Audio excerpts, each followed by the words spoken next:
ஆண்டவா, எல்லாரும் எப்போவும் மன நிம்மதியோட எந்த தொந்தரவும் இல்லாமல் சந்தோஷமாக இருக்கணும்ப்பா.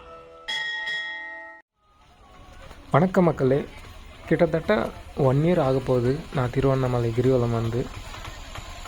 ஸோ எப்படியாச்சும் இன்றைக்கி அண்ணாமலையாரை பார்த்துடணும் அப்படின்னு சொல்லிட்டு திருவண்ணாமலை வந்து இறங்கியாச்சு. யூஸ்வலாக பௌர்ணமி சமயத்தில் என்ன பண்ணுவாங்கன்னா, நம்ம கிரிவல பாதைக்கு முன்னாடியே பஸ்ஸை நிறுத்திடுவாங்க இல்லையா. ஸோ அப்படி தான் நிறுத்திட்டாங்க. ஸோ அங்கேருந்து நம்ம கொஞ்சம் தூரம் நடந்து தான் நம்ம கிரிவல பாதையை ரீச் பண்ண முடியும். ஸோ செருப்பு போட்டு இருந்ததுனால செருப்பை விடலான்னு யோசித்து இப்போது எங்கள் லெஃப்ட் சைடில் லாரிங்கெல்லாம் நின்றுட்டு இருந்தது. ஸோ அந்த லாரியை தாண்டி நம்ம விட்டுட்டு போகலாம் அப்படின்னு பிளான் பண்ணேன். அங்கே உள்ளே போகும்போது அப்போவும் எங்கள் அண்ணன் சொன்னார்ல, ரொம்ப உள்ளே போகாதரா, பாம்பு ஏதாவது இருக்க போகுது அப்படின்னு. எக்ஸாக்டாக அவர் சொன்ன மாதிரியே ஒரு பாம்பு பார்த்தேன். அப்படியே கம்ப்ளீட் உடம்பே ஒரு ரீஃப்ரெஷ் பட்டனை தட்டின மாதிரி ஆயிடுச்சு. சரி, ஓகே அப்படின்ட்டு அந்த எக்ஸ்பீரியன்ஸோடு நம்ம இந்த கிரிவல பாதையை, அதை அண்ணாமலையாரை இந்த கிரிவல பாதையை எக்ஸ்ப்ளோர் பண்ணலான்னு அப்படின்னு ஸ்டார்ட் பண்ணியாச்சு நம்ம பயணம். ஓம் நம சிவாயா.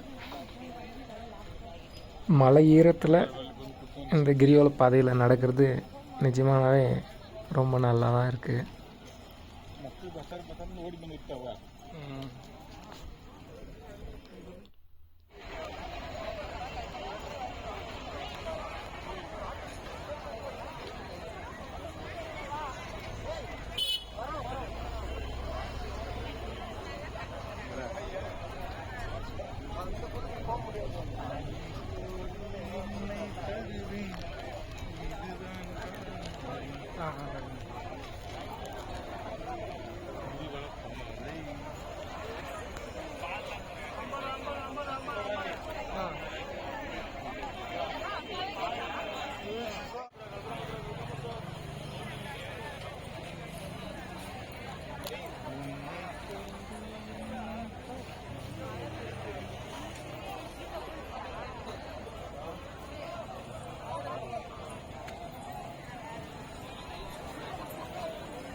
கம்ப்ளீட்டாக ஏதோ ஒரு திருவிழாவுக்கு போன மாதிரி ஒரு ஃபீல் தான். எவ்வளோ கூட்டம் பாருங்கள். கிட்டத்தட்ட என்ன சொல்கிறது, மலரும் நினைவுகள் தான். ஒரு கிட்டத்தட்ட 10 வருஷம் முன்னாடியெல்லாம் நாங்கள் வரும்போது அவ்வளோவா ஆட்களே இருக்க மாட்டாங்க. பயந்து பயந்து தான் நடப்போம் இரவில்.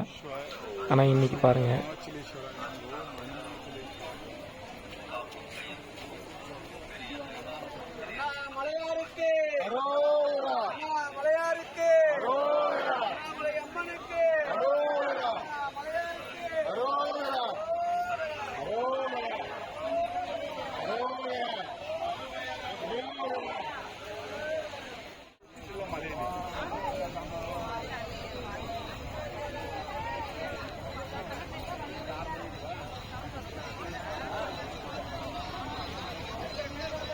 திருநீர் அண்ணாமலை அந்த கோயிலை தாண்டினோடனே நமக்கு ரைட் சைடில் நித்யானந்தா ஐயாவோட அந்த ஆசிரமம் இருக்குது.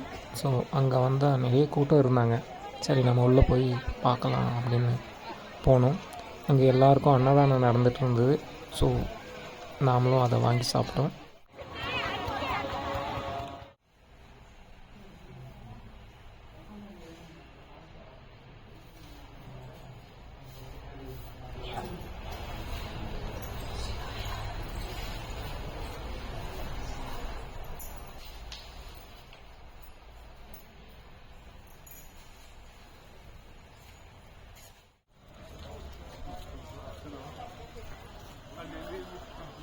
ಇರ್ತಾರೆ ಆಳುಗಳು.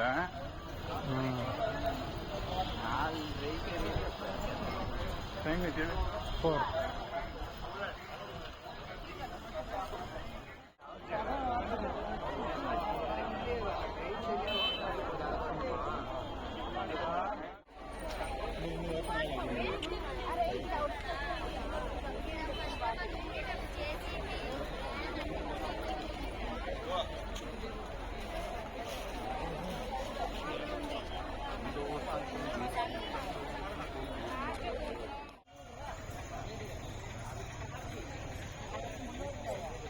சிறப்பாக கிரிவலம் நிறைவடைந்தது.